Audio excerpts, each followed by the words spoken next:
Mbola faly miarabantsika tsirairay avy ny tenako amin'izao fotoana izao. Mbola mitoy ilay fianarana izay rahantsika andro fahadimy sahady isika izao. Dia raina ny tompo noho ny famondrampony tamintsika.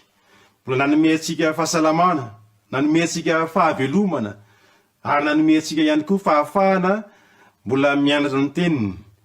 Ary ny loha hevitra izay fantohantsika ao anatin'izao fianarana izao dia tsy inona fa le hoe miara-mandeha amin'Andriamanitra any an'Efitra.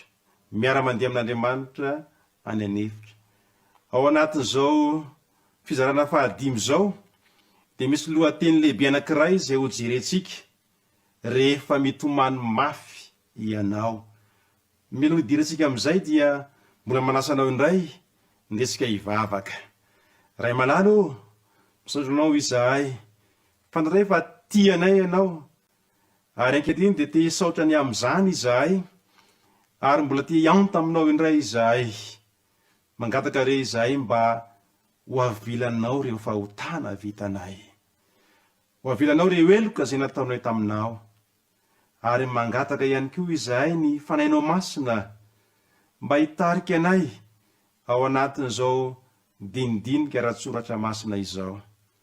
Koa manantena ry izahay fa hiteny aminay indray ianao androany, ny anaran'i Jesosy. Amen. Rehefa mitomany mafy ianao. Inona moa ny tinambara amin'izany lohateny izany? Araka ny fianarana efa nataontsika teto andro vitsy lasa izay, ny tany Efitra dia maneho ny fiainana izay lalovan'ny olana maro isan-karazany, fiainana izay feno karazana problème. Noho izany reny olona ireny indraindray dia tena mampitomany, mampirotsaka ny ranomaso, ary misy fotoana ary tena mitomany mafy ny olona anankiray rehefa tena dombony ny olana ngeza be. Androany isika dia andeha hijery fa na dia mitomany mafy azy isika indraindray eo amin'ny fiainantsika. Ahita toky ianao androany fa Andriamanitra tsy mandao anao, ary Andriamanitra dia mafa ny ranomasonao, ary Andriamanitra dia ampitony anao. Andesika hiverina amin'ilay sary, tsy inona fa ilay hoe tany Efitra. Ny tany Efitra dia désert hoy ny teny frantsay, ary raha isika malagasy no mandinika izany, amin'ny ankapobeny, ny ankamaroantsika malagasy dia tsy ahatakatra velively ny amin'izany atao hoe désert izany na tany Efitra izany. Tsy dia misy an'izany tokoa manko eto Madagasikara, fa ny désert fantatsika dia ny désert izay hitantsika amin'ny fahitalavitra amina sary. Ary indrindra moa sarotra amintsika ny ahatakatra ny zava-misy any amin'ny désert any Palestina, any amin'ny tany Efitra any Palestina. Zany Palestina zany dia ny toerana misy ny jiosy zany, misy ny zanak'Israely. Tsy ho azontsika an-tsaina hoe manahoana tokoa manko ny tena zava-misy marina any amin'izany toerantsika zany. Kanefa tao anaty fianarana nataontsika teto dia manomboka mahazo an-tsaina ianao hoe manahoana tokoa moa izany désert nandalovan'ny zanak'Israely izany. Androany isika dia hijery zavatra anankiray izay miseho any amin'io désert any Palestina io. Ranomarina dia toerana tena maina dia maina tokoa, ary tsy misy orana amin'ny ankapobeny ny tany Efitra. Ary zao anefa misy fotoana ao anatin'ny taona dia misy orana ihany milatsaka any amin'ireny toerana ireny. Ary izay no mahatonga ilay fiteny hoe ranotrambo. Na temitsika tia Madagasikara dia misy io ranotrambo io. Rehefa tena milatsaka ny ranon'orana any ambony any dia midina be ny rano ary misy fotoana mandalo amin'ny toerana any atsefatsefaky ny tendrombohitra any dia reny le antsoina hoe ranotrambo. Ary loza tena mampatahotra izy io raha toka misy ranotrambo mamakivaky ny arabe. Ary raha mamakivaky ny arabe ny ranotrambo dia izao, tsy afaka mandeha ny fiara. Aty amintsika io resahaka io. Ary izay mahatonga ny hoe tsy tetezina nataony manam-pahaizana amin'ireny lalana ireny fa radie mba andalovany ranotrambo. Ka rehefa miseho ireny dia zava-doza raha ohatra ka misy chauffeur na mpamily izay manao fanahiniana mamakivaky any zavatra efa nisy zany fa dia lasan'ilay ranotrambo ny fiara. Toy izany koa ny zava-misy any amin'ny tany efitra izay nalovany zanak'Israely. Misy ranotrambo koa ny tany efitra ka rehefa milasaka ny orana dia tena mandeha aingana be izy ireny. Amin'ny teny hebreo moa zany dia misy teny natsoiny zareo hebreo hoe nahal. Ny nahal no ny antsony izy ireo n'ity hoe ranotrambo ity. Ary eo amin'ny 900 eo izy io no ampiasaina ilazana n'izany ranotrambo zany ao anatin'ny soratra masina. Dia mbola mampiasa voambolana hafa koa ny hebreo ny hoe apik 510, mbola ilazana ihany koa ny karazana ranotrambo anankiray. Ranomarina tena ranotrambo le tena mandeha nay ty le apik ty fa vokatry le ranotrambo dia any amin'ny farany nay misy karazana lavaka ary feno rano. Misy fotoana izy io misy rano, misy fotoana izy io tsisy rano. Ka izao ny nahal na ny ranotrambo dia tsy inona fa karazana reno rano mandeha aingana vokatry ny ranonorana. Ary rehefa tapitra ny ranonorana le rano mandeha miverina ray ny masoandro mamay be, ny hafaran'izy io dia maina ary dia lasa mamela fasika amin'izay andalovany. Fa rehefa tonga ihany ny orana izay vao mba misy rano reny faratra ireny. Zao anefa rehefa tonga ny orana ka tonga zany ranotrambo zany dia tena zava-doza ary tena atahorana izy io. Fa raha amin'iny misy olona mandalo na misy biby fiompo mandalo dia rofony ny rano iny ary avadibadiny ny hafarany dia maty. Tampoka ny atongavana izy io, tsy manomana izy io fa tonga tampoka ao anatin'ny fahavaratra. Ary ny toerana zay heverinao fa tsy nandalovany dia mety andalovany tampoka ary mamely tampoka izy io. Toy izany koa ry havana indraindray eo amin'ny fiainantsika. Eo amin'ny fiainantsika ihany koa dia zavatra mety iseho. Ny olana tsy mampiomana fa mamely tampoka. Mety zavatra tsy eo amin'ny fiainanao koa ny toy izany hoe any ambadibadika any misy olana kanefa mamely anao tampoka tahaka ny ranotrambo mandeha aingana izany ary mavoanao. Ary misy fotoana mety tena mamely mafy ka miteraka fahoriana mihitsy ary fitomaniana mafy dia mafy izany olana izany. Misy zao zavatra anankiray, tantara anankiray izay tsy nampoizina. Nisy mpifankaty, tena nifankaty izy roa ireto ary dia nivady. Ary rehefa nivady zareo dia bevoky ramatoa. Ary rehefa bevoka ramatoa dia teraka soamantsara teo amin'ny hôpitaly be filatanana io. Efa taona maro lasa no nahitako izany tamin'ny gazety. Ary rehefa teraka soamantsara le ramatoa dia nivoaka ny mpampiteraka, mpampivelona, dia niteny tamin'ilay lehilahy hoe mahereza fa nampalahelo fa tsy azo ny zaza. Ary tsy vitany hoe tsy azo ny zaza fa tsy azo any koa ny reniny. Manoloana izany lay lehilahy zay tena tia ny vadiny, tia ny zanany. Rehefa naheno izany tena tsy nampoiziny fa namely azy tampoka zany olana izany avy eny ambonin'ny lavarangana izy no nitsambingina tany ambany ary ary dia maty. Efa taona maro lasa no niseho izany tantara izany. Tantara mampalahelo, tsy nampoizina, fitiavana ny atimbony fa indrisy, fa afatesana tampoka no ny hafarany. Mety tsy toy izany angamba ny mahazo anao, fa mety misy olona tsy ampoizinao fa io fa tena mamely anao tampoka. Andetsika hijery zay voalazan'ny soratra masina mahakasika an'ity ranotrambo ity olana zay mamely tampoka ity eo amin'ny fiainana.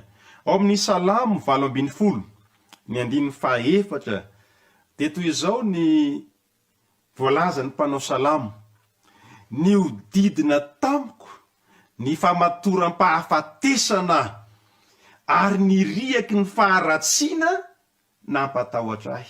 Ny riaky ny faharatsiana nampatahotra ahy. Ry havana, zany fanambarany mpanao salamo nantsony hoe riaky ny faharatsiana ity karazana olana ranotramo zay mamely tampoka ity. Riaky ny faharatsiana ranotramo zay mamely tampoka ary tena zava-doza, tena mampatahotra zany toe-javatra izany. Ny mpaminany Amosa moa dia nampita izany olana izany amin'ny fitsarana. Amin'ny fitsarana. Zao nanambarany azy, Amosa 5, ny 4:20, tapany voalohany, dia hoy ny mpaminany Amosa, ary aoka ny fitsarana, hanalonalona toy ny rano. Aoka ny fitsarana, hanalonalona toy ny rano. Ilay rano resahany mpaminany Amosa eto dia ilay nahalina, ilay rano trambo zay mamely tampoka. Dia hoy Amosa hoe aoka ny fitsarana, hanalonalona. Raha mandalo fitsarana ianao zany ka raha tsy mitandrina ny amin'ny toe-panasy ny toetra anao, dia zao avalimbalo ny fitsarana toy na avalimbalo ny rano ianao. Ary ianao ny hafaran'izany, fahafatesana no hafaran'izany. Ary zay no nahatonga ny mpaminany Jeremia. Mpaminany Jeremia moa dia mpaminany manokana anankiray ao amin'ny testamenta taloha. Izy io dia antsoin'ny mpandinika soratra masina hoe mpaminany ny fitomanina. Zay mahatonga le boky mpanaraka natsoina hoe fitomaniny Jeremia. Zao nambarany Jeremia. Nampitahin'ny Jeremia amin'ilay ranotrambo ihany koa zany ireo karazana olana zay nanjo azy tamin'izany fotoana zany sy mety anjoanao koa, anjo ahy koa amin'izao fotoana zao. Jeremia 5:10, ny 9:20 dia zao nanambarany mpaminany Jeremia izany. Nahoana re de tsy mety mitsahatra ny faharariako ary fatratra ny feriko ka tsy mety sitrana ho tonga amiko tahaka ny ranotrambo va ianao dia rano tsy azo itokina. Tanareo amin'izany fa azony Jeremia tsara izany ny olana atao amin'ity ranotrambo ity eo amin'ny fiainana. Ary dia ambarany Jeremia nampitainy amin'izany ranotrambo izany reo faharariana, reo fery eo aminy zay tsy mety sitrana, reo olana zay mamely azy ho tonga amiko tahaka ny ranotrambo va ianao. Zany teny Jeremia tamin'i Jehova dia rano tsy azo itokina. Ranotrambo zany rano tsy azo itokina fa mamely tampoka. Ry havana, misy sarina lehilahy iray ao amin'ny Baiboly ao. Lehilahy iray zay lehilahy marina, lehilahy iray zay tsy misy tsiny teo imason'i Jehova, tsy misy tsiny teo amin'ny fiarahamonina. Kanefa zao ity lehilahy ity dia niaina zany fanandramany hoe famelezany ranotrambo tampoka izany teo amin'ny fiainany. Tsy izy zany fa i Joba. Ao amin'ny Joba 1 dia misy fitantara zay nasako anao mba ho vakinao fa mahaliana ilay tantara. Fa i Joba dia tena niaina zany fiainana tena hoe namely azy tampoka ny ranotrambo. Eo amin'ny 4:20 no anomboantsika ny vaky teny sy ny 5:20. Nisy iraka tonga tany amin'ny Joba ka nanao hoe ny omby ny asa ary ny briky vavy nandrasana teo anilany. Inona ny seho ianao? Namely azy tampoka ny sabeanina ka namabo azy, ary ny ankizy lahy dia nasiany tamin'ny latsabatra, ary izao dia zao rery ihany no afa nandositra ilaza aminao. Zany no niseho. Namely any Joba tampoka, manana omby be dehibe Joba, manana briky vavy be dehibe, lasany ny sabeanina ny omby, ny briky, ny mpanompo, ny ankizy lahy no vonoany sabeanina. Ray sisa tavela laza tamin'ny Joba. Zao fa laza 5:20. Raha mbola niteny io lehilahy io, dia nisy ankiray koa tonga ka nanao tamin'ny Joba hoe nisy afon'Andriamanitra latsaka avy tany an-danitra ary nandoro ny ondry amanosy sy ny ankizy lahy ka nandevina azy, ary izao dia zao rery ihany no afa nandositra ilaza aminao. Mafy zany ny omby, briky vavy, vo zao koa nondry amanosy. Jereo ny toeny 7:20. Ary raha mbola niteny izy, dia nisy anankiray koa tonga ka nanao hoe ny kaldiana nanao telotoko, dia nyroatany rameva no babony, ary ny ankizy lahy nasiny tamin'ny latsabatra. Izao dia zao ihany no afa nandositra ry havana mafy ane zany a ao anatin'ny indray andro dia mahare vaovao mifanotototona i Joba fa potika rava tampoka ny fananany ngaza ihany ho ianao 17 raha mbola niteny izy dia nisy anankiray koa tonga ka nanao hoe ny zanakao lahy sy ny zanakao vavy dia nihinana sy ny solo divay tao an-tranony zokon'ilay matoa ary indro nisy rivotra mahery avy tany an'Efitra ka namely ny zorotrano efatra dia ninjera tamin'ny zatovo ny trano ka maty izy rehetra ary izao dia izao irery no afa nandositra ry havana potika indray mpimaso ny fananan'i Joba ny zanaka folo lahy ny ray maty miara-maty toy izany ny famely ny ranotrambo rehefa mamely izy mety ahazo anao koa angambany ny karazana olana toy izany mety efa nalovanao angambany zany hoe misy olana tsy nampoizinao mamely tampoka marina hoe mety tsy zanaka maty tahaka ny Joba hoe miara-maty angambany fa teo amin'ny resaka fananana kosa mety nisy fananana very tampoka tsy nampoizinao na simba tampoka tsy nampoizinao mamely izany no nanjoan'ny Joba andesika jery ny 9 ahoana namaliany Joba reo namany a makasika an'izany olana izany dia nitsangana Joba ka nandrihatra ny lambany ary nanaratra ny lohany dia niakapoka tamin'ny tany ka niankohoka sady nanao hoe nitanjaka no nivoako avy tany an-kiboniny ary mitanjaka no ivirenako any Jehova no nanome Jehova no nanaisitra saora inaran'Andriamanitra ry havana eo amin'ny 12 dia zao mivoalaza hoe tamin'izany rehetra izany tsy nanota Joba na nanome tsiny an'Andriamanitra mahafinaritra ry havana zany toetsaina tao amin'ny Joba izany namely azy tampoka ny ranotrambo ny olana fa Joba tsy nanota Joba tsy nanome tsiny an'Andriamanitra zany koa mba iriko mba ho toe-pananao ho toe-ponao raha mamely tampoka aza ny olana dia zao aza manota ary aza manome tsiny an'Andriamanitra ao amin'ny Joba 9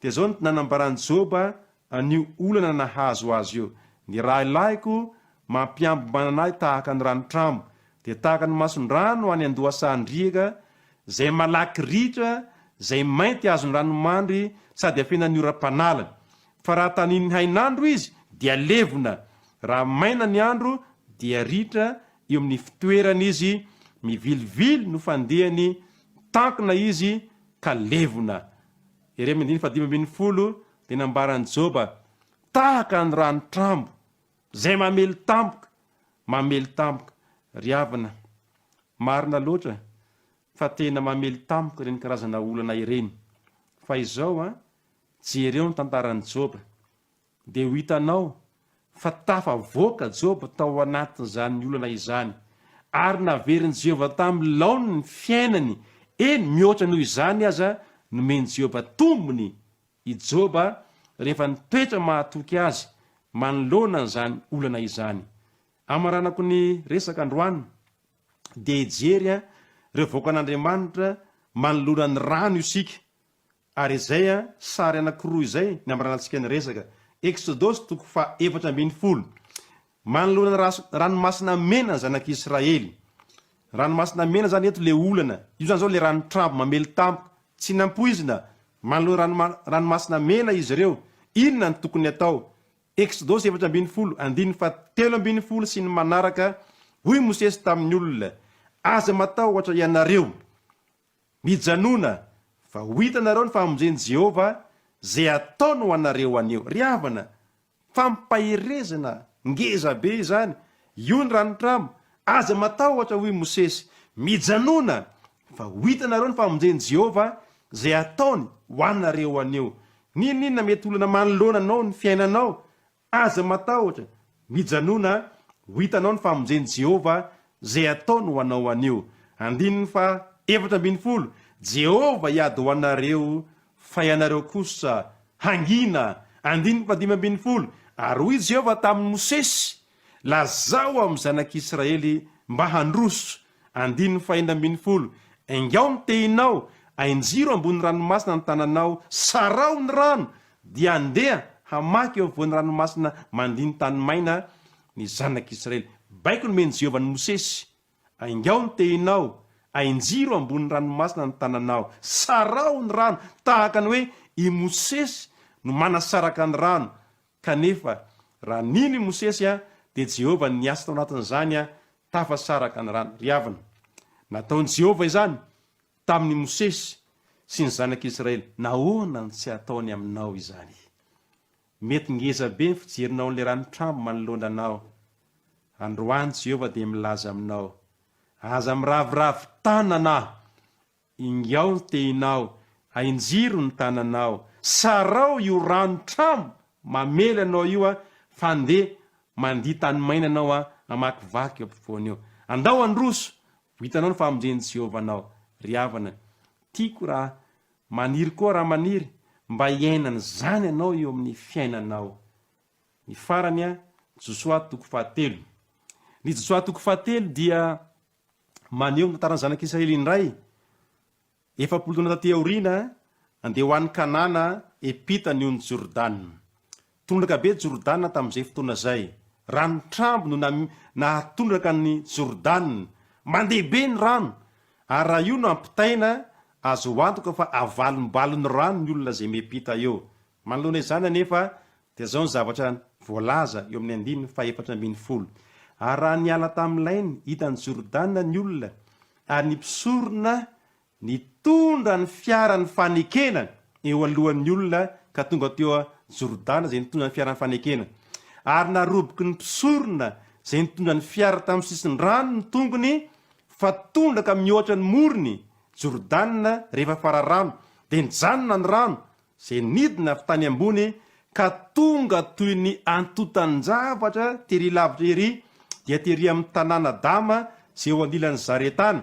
Eny, tapaka tokoa ny rano zay nidina ho any amin'ny ranomasin'ny tany hay, dia ny ranomasy tsira, ary ny olona dia nita tandrifon'ny Jeriko. Riavana, fahagagana nataon'i Jehovah.